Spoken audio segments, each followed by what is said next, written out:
Hello everyone, dear students.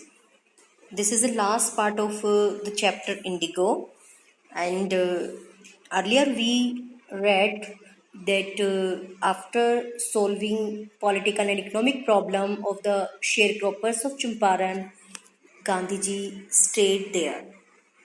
It was because he noticed the backwardness there.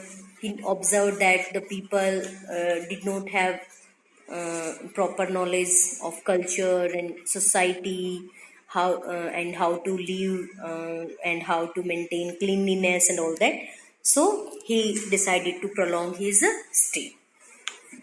Okay, so we have to start from here. Let's start. The Champaran episode was a turning point in Gandhi's life. Students, the Champaran episode in Gandhi's life was a turning point.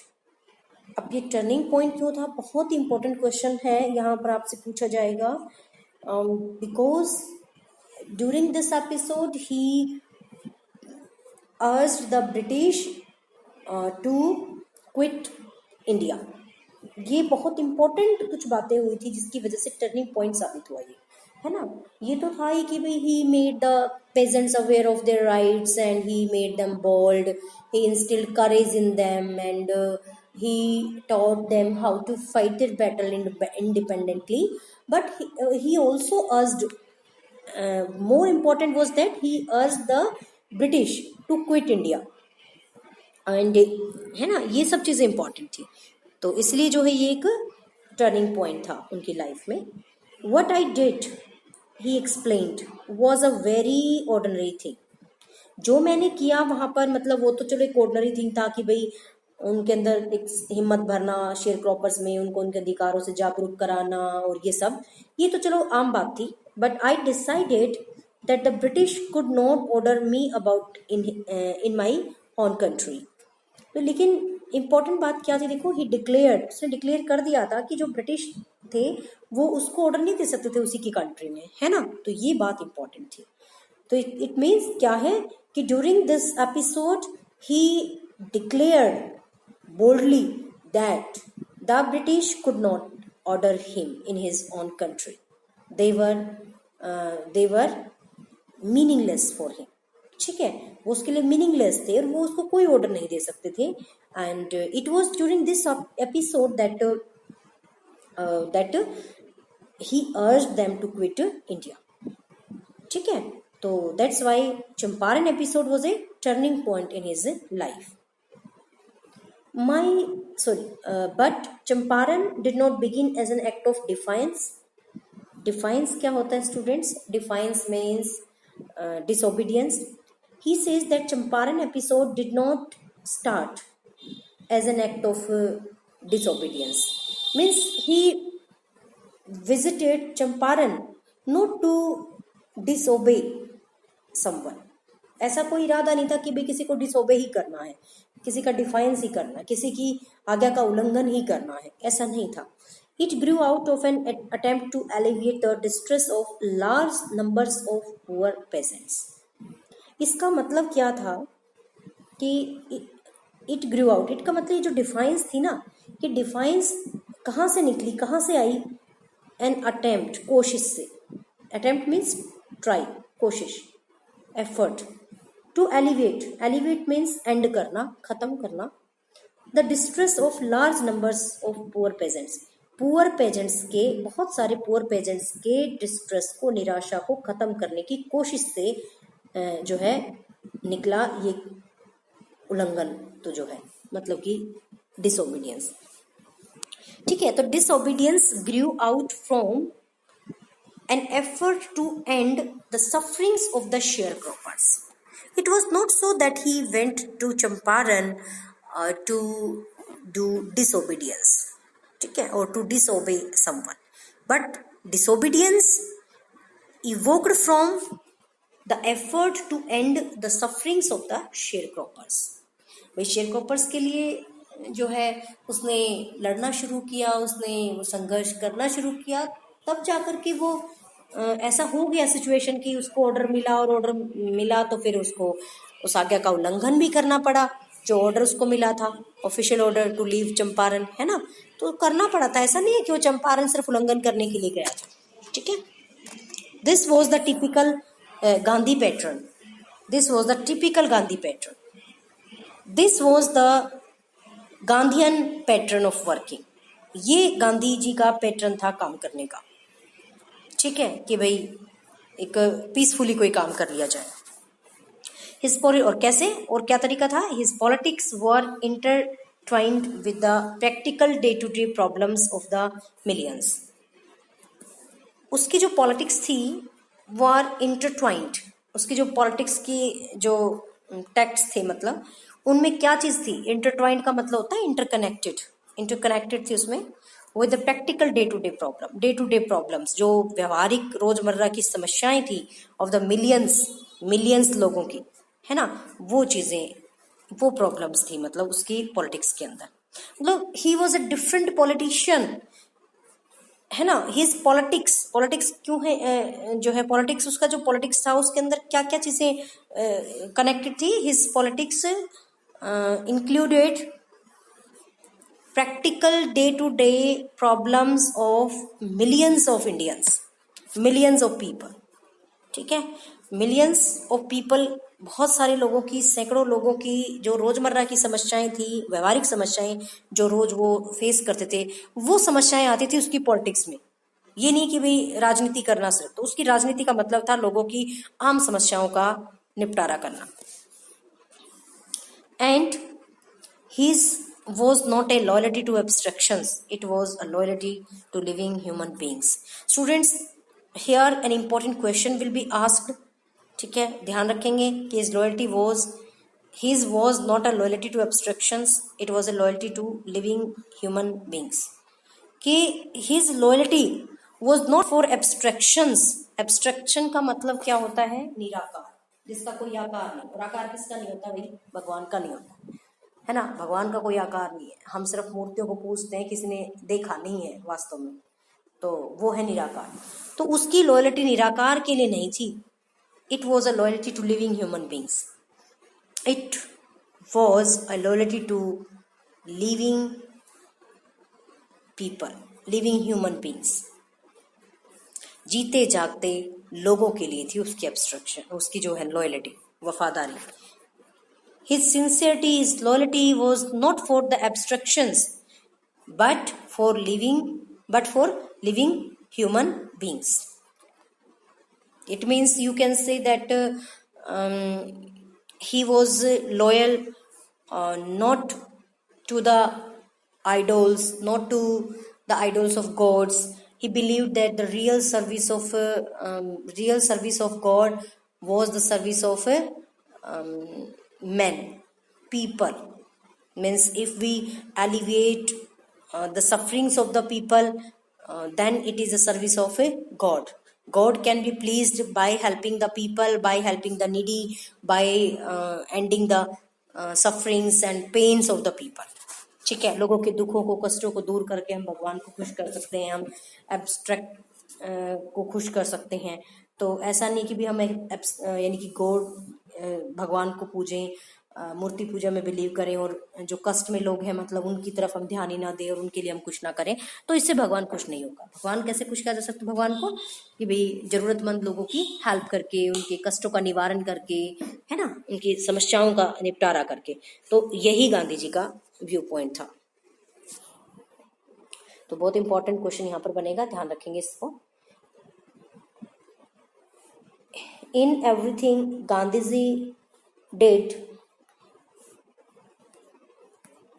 in everything Gandhiji did, moreover he tried to mold a new free Indian who could stand on his own feet and thus make India free. Gandhi ji ने जो भी कुछ किया, मतलब he tried to mold a new free Indian, he tried to make an Indian independent, है ना, एक free Indian बनाने की उसने कोशिश की। Free Indian means independent Indian, who could stand on his own feet and thus make India free. He tried to make an Indian independent. He taught an Indian how he could become independent, how he could stand on his feet, and how he could fight his battle himself, how he could raise his voice against injustice. इस तरीके से लोगों को सिखाया, मतलब कि independence का जो लेसन है वो सिखाया गांधी जी ने, ठीक है। And early in the Champaran action, Charles Freed Andrews, the English pacifist who had become a devoted follower of the Mahatma, came to bid Gandhi farewell before going on a tour of duty to the Fiji Islands. अब क्या हुआ, जो Charles Freer Andrews है ये आदमी, ये कौन था? इंग्लिश पैसिफिस्ट था। पैसिफिस्ट मीन्स पीस लवर, शांति प्रिय आदमी, जो शांति को पसंद करे, युद्ध वगैरह को पसंद ना करे, ठीक है, लड़ाई दंगों को, युद्ध को पसंद ना करे। Who had become a devoted follower, actually ये गांधी जी के फॉलोवर बन गए थे, महात्मा जी के, गांधी जी के। Came to bid Gandhi ji farewell, और ये बिड मीन्स से, ठीक है, ये गांधी जी को अलविदा कहने के लिए आए थे। Before going on a tour of duty to the Fiji islands. ये एक्चुअली फिजी आइलैंड्स पर ड्यूटी करने के लिए एक टूर पे जा रहे थे। तो ये पहले जो है ना गांधी जी को वहाँ जाने से पहले गांधी जी को अलविदा कहने के लिए आए, ठीक है। So let's start. Charles Freer Andrews, who was an English pacifist and a staunch follower of Gandhiji, came to bid farewell, ठीक है, before going to his duty to Fiji Islands. Gandhi's lawyer friends thought it would be a good idea for Andrews to stay in Champaran and help them. Actually, Gandhi's lawyer friends were tempted to keep Andrews with them, so that he may help them in the case and to fight against the British, ठीक है। तो उनके मन में लालच आ गया, मतलब tempted का मतलब हो गया लालच आना। तो लॉयर्स के दिमाग में जो ना लालच आ गया उनके मन में कि भाई इसको रख लेते हैं, कहीं ना कहीं हेल्प ही होगी, कहीं ना कहीं मदद ही होगी, ठीक है। फिर क्या होता है, Gandhi's lawyer friends thought it would be a good idea for Andrews to stay in Champaran and help them. So they thought that and Freed Andrews should be allowed to stay in Champaran, and they could take his help also in the case, and है ना। तो Andrews was willing if Gandhiji agreed. Actually, Andrew was also interested in staying in Champaran to help them, but he wanted to take the permission of Gandhiji first. But Gandhiji was vehemently opposed. But Gandhiji did not favor it. He opposed this viewpoint, है ना। vehemently का मतलब होता है forcefully उन्होंने विरोध किया इस बात का, उनको बिल्कुल पसंद नहीं आई गांधी जी को ये बात। He said, उन्होंने कहा, you think that in this unequal fight it would be helpful if we have an Englishman on our side. This shows the weakness of our heart. उन्होंने उनको बोला, लॉयर्स को, कि आप लोग सोचते हैं कि इस अनइक्वल फाइट में हम एक इंग्लिशमैन की हेल्प लें, इससे तो हमारे दिलों की कमजोरी दिखेगी, इससे तो ये साबित हो जाएगा कि हम कमजोर हैं और हमें लड़ाई अपने आप नहीं लड़ सकते, है ना। एक अंग्रेज की सहायता के बगैर हम जो है ये लड़ाई जीत ही नहीं सकते, तो इससे तो ये साबित हो जाएगी बात। द कॉज इज जस्ट, कि हमारा जो कॉज है, हमारा जो मतलब वजह है लड़ने की, वो बिल्कुल जायज़ है। And you must rely upon, rely means निर्भर होना, and you must rely upon your selves, और आप अपने आप पर निर्भर रहो टू विन द बैटल, इस बैटल को लड़ने के, जीतने के लिए। You should not seek a prop in Mister Andrews. Prop means support, prop means support होता है ना। तो आप लोगों को सीक मीन्स होता है प्राप्त करने की कोशिश करना, आप लोगों को सपोर्ट प्राप्त करने की कोशिश नहीं करनी चाहिए एंड्रयू में, because he happens to be an Englishman, क्योंकि आखिर वो एक अंग्रेज है। ये बात गांधी जी ने समझा, ठीक है। अब क्या है देखो, when Gandhi ji perceived the intention of the lawyers, he strongly opposed. He said that If they took the help of an Englishman, it would be their insult. It would show the weakness of their heart. And he said that their fight was for a genuine cause. They were fighting for truth against injustice, and they must be independent. They must rely upon themselves, means uh, to win the battle. Okay, you should not, and they should not seek help and support from Mr. Andrew. ठीक है, because he was an Englishman, and taking help from an Englishman would prove that without uh, the help of an Englishman, they could not win the fight. Okay, they could not fight against injustice. तो ये बात उनको समझा दी कि वे उनको इस तरह की जो ना वो कमजोरी नहीं दिखानी चाहिए. He had read our minds correctly. Gandhi ji ने हमारे माइंड को एक्चुअली करेक्टली पढ़ लिया था. Means Gandhi ji perceived everything what was there in their minds. Rajendra Prasad comments, and we had no reply. And the lawyers felt ashamed of themselves when the lawyers uh, showed that they wanted the help. They wanted the help of an Englishman, and they wanted Gandhiji to allow him to stay in Champaran. So at this thinking of theirs, they felt ashamed of themselves. अपने इस काम पर उनको शर्म सी आई, मतलब अकेलों को, कि भाई ये क्यों इतना गलत सोच गए. Gandhi ji in this way taught us a lesson in self reliance, and in this way Gandhi ji taught the lawyers a lesson of independence. Self reliance means independence, है ना. आत्मनिर्भरता का लेसन गांधी जी ने सिखा दिया. Self reliance, Indian independence and help to sharecroppers were all bound together. This statement is very important. ये question पूछा जाएगा यहाँ पर. ये लाइन आपके लिए बहुत इंपॉर्टेंट है क्वेश्चन के उससे पॉइंट ऑफ व्यू से. 6 मार्क्स का आपसे क्वेश्चन पूछा जा सकता है यहाँ पर. Self reliance, Indian independence and help to sharecroppers were all bound together. They all were interconnected. देखिए, गांधी जी went to Champaran to help the sharecroppers.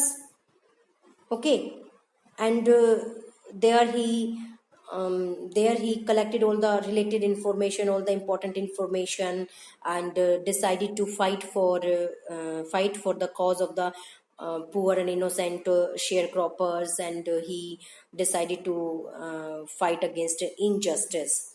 And he made the people self-reliant. He made the lawyers self-reliant. He said that they should not be weak, and they should not seek help in an Englishman. And by taking help from an Englishman, by taking help of an Englishman would prove the weakness of their heart. Okay, their hearts. And इस तरीके से आप ये बताएंगे. और Indian independence तक का बात आगे आगे जो कनेक्ट कर देंगे ना, कि जो है Gandhi ji in the course of fighting against the British, he got a summons from the court, and he went to the court. Then a large number of peasants gathered in front of the court, and they were ready to demonstrate peacefully. And to see the crowd, the authorities were baffled. The authorities were confused, and as a result, the trial had to be postponed. Okay, postpone करना पड़ा trial को. And after some time the lieutenant governor, that is Edward Gait, decided to dismiss the case, है ना, which declared the victory of the civil disobedience. Okay, and now the people thought that if civil disobedience had triumphed, then they could fight for the freedom also, and they would regain freedom. So the civil disobedience, the victory of the civil disobedience paved the way for non-cooperation movement, and then the struggle of the struggle of the struggle of freedom of India. तो इस तरीके से आप ये connect करके ना और इस क्वेश्चन को भी कर देंगे यहाँ पर ना. तो इस तरीके से बात बहुत इंपॉर्टेंट है. Thank you students.